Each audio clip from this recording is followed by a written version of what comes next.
موجودہ حالت مسلمانوں کی تنزلی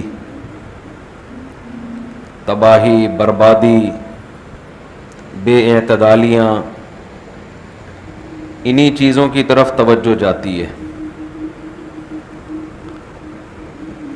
اور خیال ہوتا ہے کہ اسی بارے میں ہی بیان کرتا رہوں کہ ہمیں کیا کرنا چاہیے، ہم کیوں تباہ ہو رہے ہیں، کیوں برباد ہو رہے ہیں۔ ایک وہ دور تھا جب مسلمانوں کا عروج تھا، ہم نے دنیا کو سکھایا تھا رہنے کا سلیقہ، دنیا ہم سے پوچھتی تھی، لیکن جب سے ہماری خلافتیں ختم ہوئیں، تباہیاں شروع ہوئیں،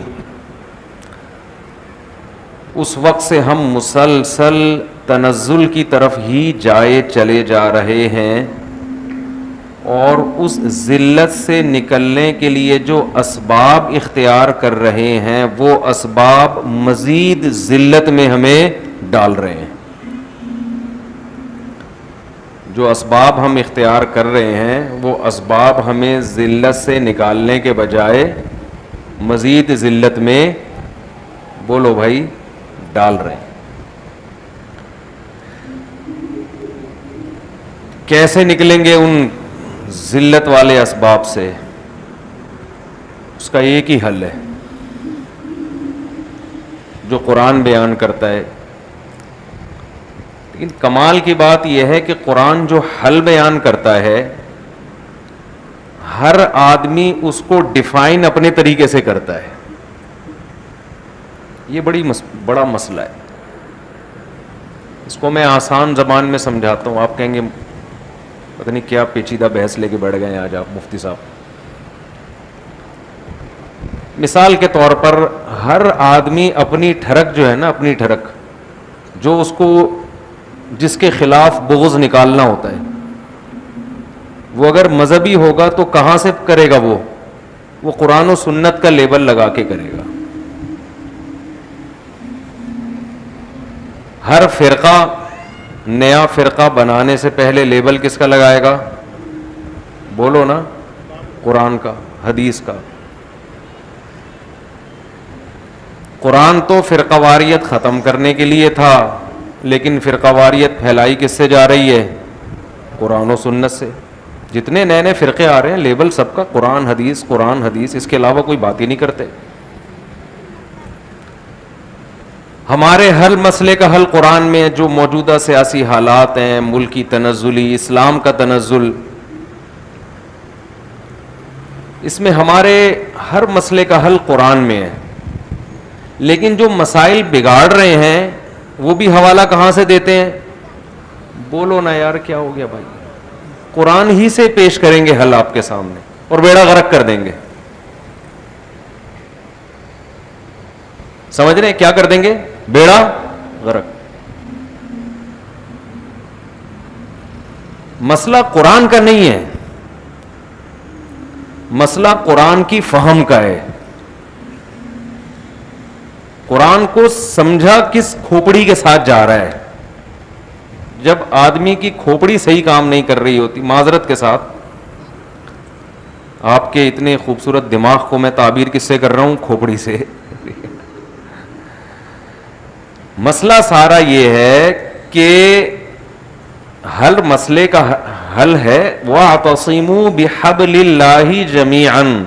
قرآن کہتا ہے اللہ کی رسی یعنی قرآن کو مضبوطی سے تھامو، سارے مسائل ختم ہو جائیں گے۔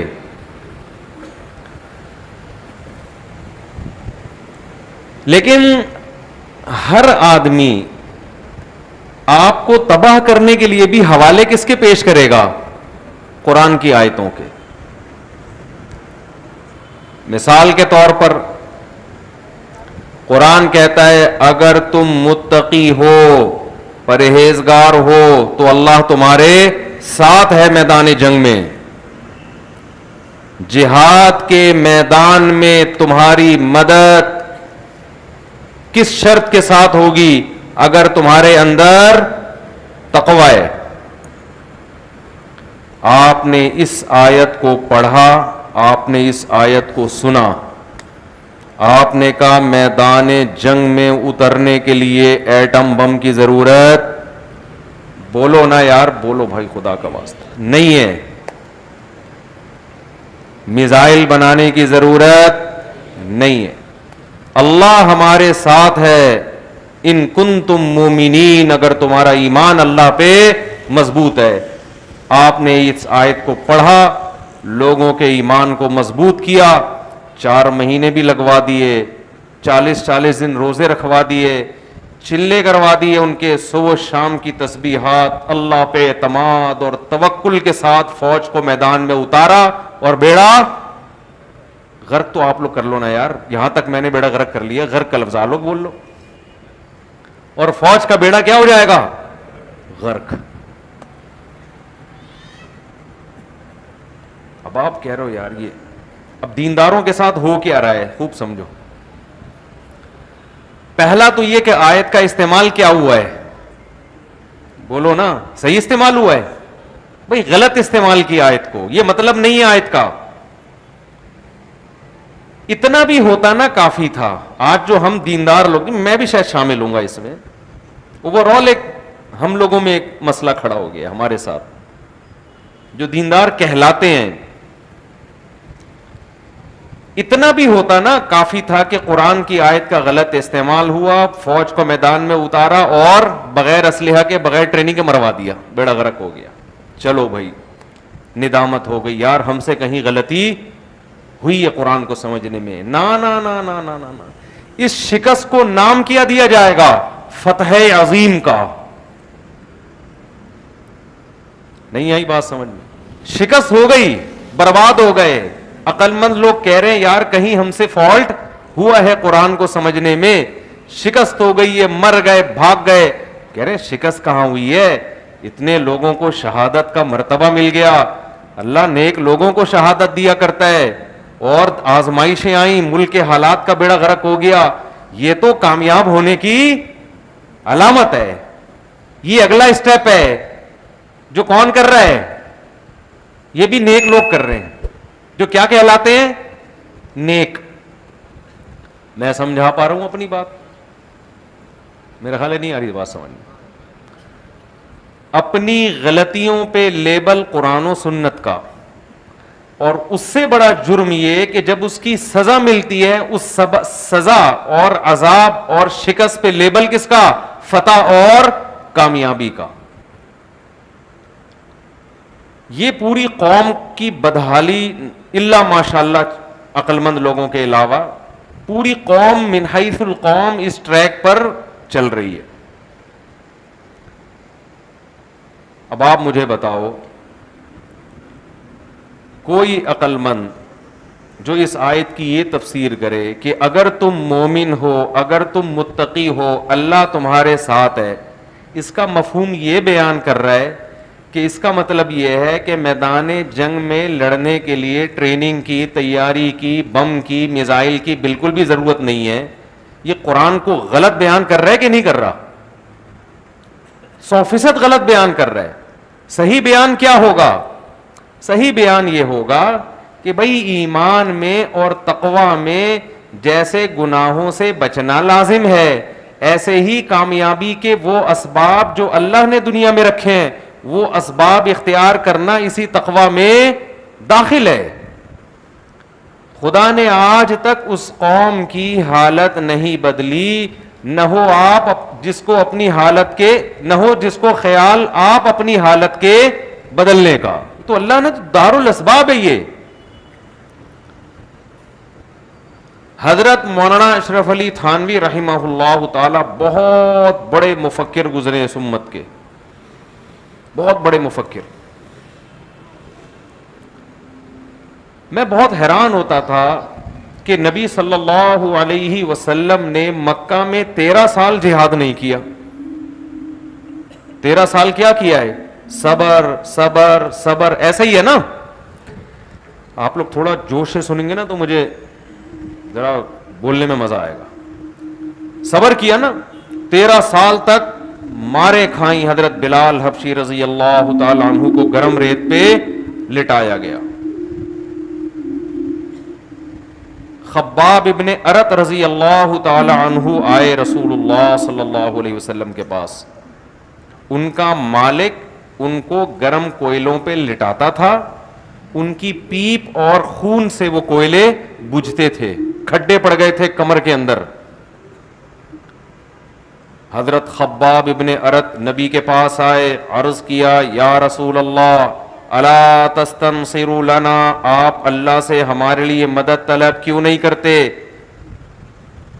کس قدر مشکلات میں ہیں ہم. آپ نے فرمایا اللہ عن قریب مدد کرے گا, اور ایسی مدد آئے گی صنعاء سے حضر موت تک ایک عورت زیورات سے آراستہ ہو کر چلے گی, اسے کسی ڈاکو کا خوف نہیں ہوگا, ایسی مدد آئے گی. وَلَكِنَّكُمْ تَسْتَعْجِلُونَ, لیکن تم جلدی کر رہے ہو, مدد آنے میں ٹائم لگے گا. میں حیران ہوتا تھا بھائی, جب یہ کچھ ہوا تو رسول اللہ صلی اللہ علیہ وسلم نے چند صحابہ کو حکم کیوں نہیں دیا کہ جا کے ان کے مالک کو پکڑو اور طبیعت سے دھو ڈالو اس کو. ہمیں کوئی ہمارا ملازم یا خادم آ کے بتائے میرے ساتھ یہ ظلم ہو رہا ہے, ہم اس کو صبر کا مشورہ دیں گے یا ہم جا کے انتقام لیں گے؟ بولو نا بھائی, انتقام لیں گے. بھائی جاؤ یار, ایسی کی تیسی, میں آ رہا ہوں اپنا قبیلہ لے کے, اتنا بھی نہیں ہوتا بھائی, بہت ہو گیا یار, ٹھیک ہے 2 تھپڑ کسی نے لگا دیا, یہ چلتا ہے, یہ کیا کر دیا. نبی کیا کہہ رہے ہیں, بولو صبر. 13 سال تک صبر صبر صبر, یہاں تک کہ جب آپ کو یہ خطرہ ہوا کہ آپ ہی کو قتل کر دیا جائے گا, تو بھائی نبی کو تو اللہ پہ توکل ہونا چاہیے تھا کہ مجھے کوئی قتل نہیں کر سکتا. آپ ہجرت کیوں کر رہے ہیں مدینہ کی طرف؟ حضرت ابو بکر کو لے کے آپ صلی اللہ علیہ وسلم مدینہ کی طرف ہجرت کرتے ہیں. اچھا چلو اللہ کے حکم سے مدینہ کی طرف ہجرت کر لی, تو بھائی ہجرت کے لیے جو مدینہ کا راستہ ہے وہ سیدھا اختیار کیا جائے, لمبا چکر کاٹ کے کیوں جا رہے ہیں کہ دشمن کو یہ لگے کہ اس طرف جا رہے ہیں, لیکن حقیقت میں آپ اس طرف جا رہے ہیں. کتنی تدبیریں اختیار کی جا رہی ہیں نا اپنی جان کو بچانے کی. پھر مدینہ منورہ پہنچنے کے بعد 10 سال کے بعد جا کے آپ صلی اللہ علیہ وسلم نے مکہ مکرمہ پہ حملہ کیا ہے. میں حیران ہوتا تھا کہ بھئی یہ کیا وجہ ہے. ہم سنتے تھے بھئی اصل میں صحابہ کا ایمان بنایا جا رہا تھا, ان کی ٹریننگ کی جا رہی تھی, لڑائی سے پہلے ان کو تیار کیا جا رہا تھا, ایمان بنایا جا رہا تھا. تو ہم سوچتے تھے یار صحابہ تو جس دن ایمان لاتے تھے اسی وقت ان کے ایمان کا لیول بہت اونچا. حضرت خباب ابن ارت, ان کا ایمان کا کتنا اونچا لیول ہوگا کہ گرم کوئلوں پہ لٹایا جا رہا ہے مگر ایمان سے پیچھے نہیں ہٹ رہے. حضرت بلال کا کتنا اونچا ایمان ہوگا کہ گرم ریت پہ لٹا کے سینے پہ پتھر رکھے جا رہے ہیں مگر اس وقت بھی احد احد کا نعرہ لگا رہے ہیں. ایسی کریم, ایسی جماعت دنیا میں کسی کو مل سکتی ہے؟ اس کے باوجود آپ صلی اللہ علیہ وسلم 13 سال صبر کے علاوہ کوئی اور تلقین نہیں کر رہے. میں بڑا حیران ہوتا تھا. مولانا اشرف علی تھانوی رحمۃ اللہ علیہ کے ایک ملفوظ نے یہ غدہ ہمیشہ کے لیے حل کر دیا. فرمایا طاقت نہیں تھی لڑنے کی. اس کا جواب کیا دیا انہوں نے؟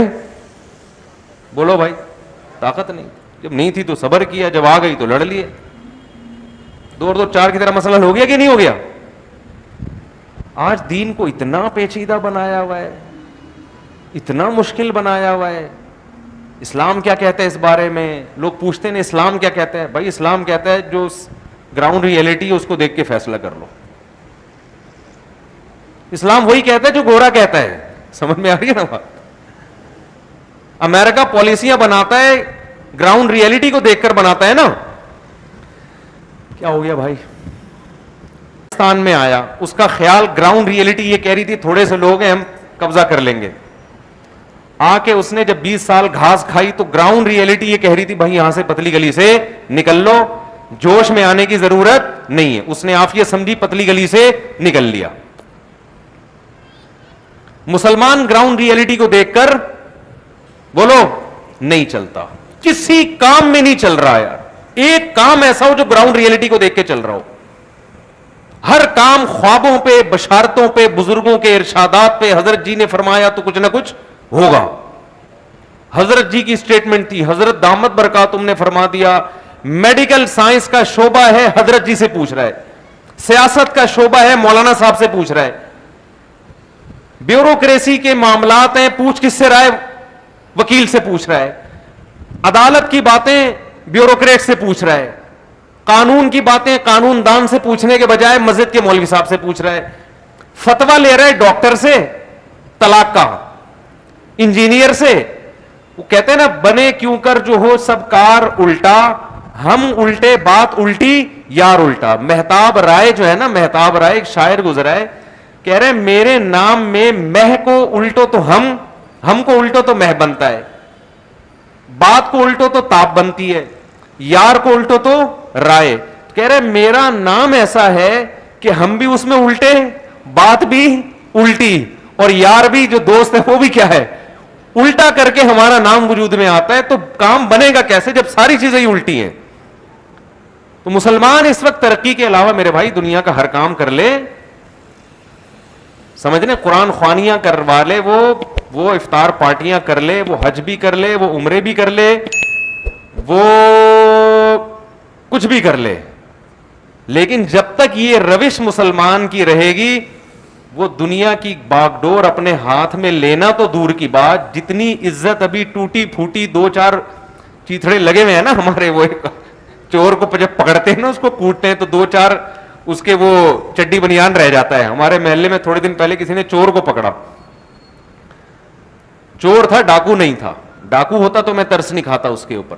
اب چور کو جب پکڑا, وہ کہیں انٹیگریٹر وغیرہ چرسی ہوتے ہیں نا, چورا رہا تھا, لڑکوں نے اتنا مارا, میں نے جا کے چھڑوایا اس کو. میں نے کہا یار یہ کوئی اسلحہ تو نہیں نکلا نا اس کی جیب سے, بس کافی ہے, اتنا کافی ہے, اتنا مار دیا. میں اس کو چھڑوا کے گیا, پھر پکڑ لیا, پھر اتنا مارا, پھر اتنا, مجھے ڈر تھا مر نہ جائے کہیں. پھر میں آیا, اس کو میں نے چھڑوایا. تو جب آخری دفعہ میں نے چھڑوایا نا تو اس کی چڈی مڈی پھٹ چکی تھی, شلوار تو پتہ نہیں کہاں غائب ہو گئی تھی, شکر ہے انڈرویئر پہنا ہوا تھا اس نے, اور 2-4 چیتھڑے رہ گئے تھے اس کی جو شرٹ تھی نا, پینٹ اور شرٹ پہنی ہوئی تھی, وہ پینٹ بھی غائب اور شرٹ کے 2-4 چیتھڑے رہ گئے تھے اس کو میں نے کہا اب چھڑا کے, میں نے اس کو بائک پہ بٹھا کے دھکا دیا, میں نے کہا بھاگ جا ورنہ یہ لڑکے تو آپ کو بتائے. پھر تو میں نے ان کو سمجھایا اللہ کے بندو ڈاکو میں اور چور میں فرق کیا کرو. ڈاکو کو تو ٹھیک ہے جو مرضی کرو اس کے ساتھ اپنی ذمہ داری پہ, لیکن چور کو جب اتنے چترول لگ گئے تو کافی ہے, کہ مارنا تھوڑی ہے جان سے اس کو. تو وہ جو حلیہ ہے نا, جو 2-4 اسٹیکر اس کے اوپر باقی رہ گئے تھے, تو آج مسلمان کی جو من حیث القوم عزت ہے نا, عزت وہ اتنی رہ گئی ہے, 2-4 ٹکڑے باقی رہ گئے. اب اس میں مسئلہ ہمارے ساتھ یہ ہے, ہر محاذ پہ ناکام, ہر محاذ پہ. آپ کو یاد ہے علماء کا قتل ہونا شروع ہوا پاکستان میں, ایک شہید ہوا, عقل ہم سب کو آ جانی چاہیے تھی, سیکیورٹی کا مضبوط انتظام ہوتا, آئی عقل بولو. دوسرے روزانہ ہم خبریں سن رہے تھے, آج فلاں کی شہادت, کل فلاں, اور بیانات کیا آ رہے ہیں, اہل حق ہونے کی علامت ہے, ایک مکتبہ فکر ہے جس کے علماء لائن سے شہید ہو رہے ہیں. یہ اس مکتبہ فکر کے برحق ہونے کی علامت ہے کہ باطل کے تیروں کے سارے رخ کس طرف ہیں, اسی مکتبہ فکر کی طرف ہے. یہ اس کی علامت ہے کہ نہ کٹے ہیں نہ جھکے ہیں, نہ دبے ہیں نہ جھکے ہیں. کٹے تو الحمدللہ دبا کے ہیں نا, کٹتے جا رہے ہیں, شہید ہوتے جا رہے ہیں. کووڈ 19 میں کیا ہوا تھا, جب کرونا آیا تھا نا, جب کورونا کی وبا پھیلی ہے کیسے تبصروں میں ٹائم ویسٹ ہوا ہے, کوئی اسرائیل کی سازش, کوئی یہودی کی سازش, کوئی فلانا, کوئی کہہ رہا ہے سعودی حکومت حج بند کرنا چاہتی ہے, اتنا پروپیگنڈا منفی. میں اس وقت دبئی ایئرپورٹ پہ تھا جب کووڈ-19 کرونا پھیلا ہے نا دنیا میں آسٹریلیا سے آ رہا تھا کراچی, دبئی کی کنیکٹڈ فلائٹ تھی, دبئی میں اترا, میں نے دیکھا دبئی میں میرے علاوہ کوئی بھی نہیں, آخری بندہ شاید میں تھا, پورا ایئرپورٹ بند, اور دبئی میں جو جہازوں کی کمپنیاں تھیں ان کا بیڑا غرق, کروڑوں اربوں روپے ڈوب گئے, ان کے برباد ہو گئے. اور آپ کے یونیورسٹی کے کراچی کے ایک بہت بڑے پروفیسر, نام لوں گا آپ حیران ہو جائیں گے, جو ریسرچ سینٹر میں ہوتے ہیں, جن کا کام ہی کیا ہے تحقیق, اتنی بڑی ان کی داڑھی, تہجد گزار بھی ہوں گے انشاءاللہ, نام لینا رہ گیا وہ نہیں لوں گا میں, وہ پھر غصہ کریں گے یار ہم اس طرح بےزتی کر رہے ہیں ہماری. آپ کے ریسرچ سینٹر کے ایک اسکالر ہیں, مذہبی بھی ہیں اور دنیاوی تعلیم بھی ہے, ان کا پورا بیان آیا واٹس ایپ پہ شیئر ہوا کہ صرف مسجدیں بند کیوں ہو رہی ہیں, بند کرو تو سینما گھروں کو بند کرو, بند کرو, یہ یہودیوں کی سازش ہے, اور صرف مسجدوں کو فوکس کیا جا رہا ہے. تو میں نے کہا یہاں تو پورا دبئی کا ایئرپورٹ بند ہے اور مسجدیں کیا ہیں فی الحال کھلی ہوئی ہیں, مسجدیں فی الحال کھلی ہوئی ہیں, ایئرپورٹ کیا ہے. آپ بتاؤ جب کسی داڑھی والے کی طرف سے یہ اسٹیٹمنٹ جو ریسرچ سینٹر میں ہو, جب لبرل لوگ یہ تحقیق پڑھیں گے تو وہ کیا کہیں گے کہ یہ مذہب کا غلط استعمال ہو رہا ہے کہ نہیں ہو رہا؟ بولو نا بھائی کیا ہو گیا؟ یہ مذہب کو غلط جگہ استعمال کیا جا رہا ہے کہ نہیں کیا جا رہا؟ بالکل گراؤنڈ ریئلٹی کے خلاف. آپ یونیورسٹی کے, میں یونیورسٹی کا نام بھی نہیں بتا رہا کون سی یونیورسٹی, سمجھ جائیں گے. آپ ایک بہت بڑی ملک کی یونیورسٹی کے چانسلر ہو, آپ ریسرچ سینٹر میں بیٹھتے ہو, آپ اتنی غیر ذمہ دارانہ حرکت اور آپ کے اسٹیٹمنٹ اور آپ کے بیان کو ملکی سطح پہ دیکھا جاتا ہے, اور آپ یہ تحقیق کر رہے ہو, آپ یہ لوگوں میں رپورٹ پیش کر رہے ہو کہ یہ یہودیوں کی سازش ہے جس کا مقصد حرم کو حاجیوں سے روکنا اور مسجدوں کو بند کرنا. یہ سینما گھر کیوں نہیں بند کر رہے اور یہ ایئرپورٹ کیوں نہیں بند کر رہے؟ اور ہم دیکھ رہے ہیں ایئرپورٹوں پہ سارے ایئرپورٹ کیا ہیں. سب سے پہلے تو آسٹریلیا کے ایئرپورٹ بند ہوا, انہوں نے کہا نکل لے بھائی یہاں سے, ہم تو بھاگے وہاں سے اس لیے کہ ایئرپورٹ بند نہ ہو جائے.